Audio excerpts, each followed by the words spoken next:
Հարգելի հետևորդներ, ես Ստեփանավան քաղաքի բնակիչ Էրիկ Եղինյանն եմ։ Քիչ առաջ ավարտվեց Հրանտ Դավոյանի գործով դատական նիստը։ Հրանտ Դավոյանը դատի է տվել ինձ եւ իբր թե իմ կողմից իրեն հոմոսեքսուալ անվանելու համար դատանից պահանջում է ինձնից բռնագանձել 1.5 միլիոն դրամ։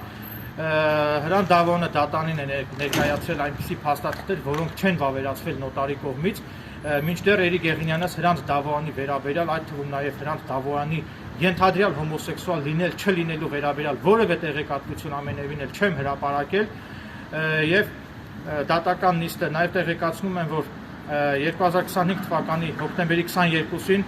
Լոռու մարզի ընդհանուր իրավասության դատանի դատավոր Կարոն Թաթևոսյանի վարույթում առավոտյան ժամը 9:30 քննվելու է Էրիկ Եղինյանից կողմից դատարան ներկայացված Հրանտ Դավոյանի վերաբերյալ դատարան ներկայացված բողոքը, այդ գործով կայանալիք դատական նիստը ես կտեսաձայնագրեմ եւ կտեղադրեմ իմ YouTube-յան ալիքում։ Նաեւ ցանկանում եմ իմ հետևորդներին տեղեկացնել, որ Լոռու մարզի ընդհանուր իրավասության դատարանի պարկեշտ եւ պատվախնդիր դատավոր Վարդուհի Հովնանյանը իրավացիորեն մերժեց Հրանտ Դավոյանի ներկայացուցիչ փաստաբան Զոհրաբ Ապրեսյանի միջնորդությունը եւ ապացուցման պարտականությունը դատարանը իրավացիորեն դրեց Հրանտ Դավոյանի ներկայացուցիչ Զոհրաբ Ապրեսյանի վրա, այսինքն հենց Հրանտ Դավոյանի վրա դրեց դատարանը ապացուցման պարտականությունը, հետեւաբար հենց այդ որ կողմը ինքը պետք է ապացուցի Էրիկ Եղինյանս արդյոք անձամբ ես ինքս իմ անունից կատարել եմ Հրանտ Դավոյանի վերաբերյալ նմանատիպ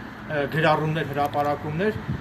թե ոչ։ Վստահ եմ, որ դատարանը միանշանակ մերժելու է Հրանտ Դավոյանի հայցադիմումը եւ պետական տուրքերը եւ բոլոր ծախսերը պետք է բռնագանձվեն Հրանտ Դավոյանից։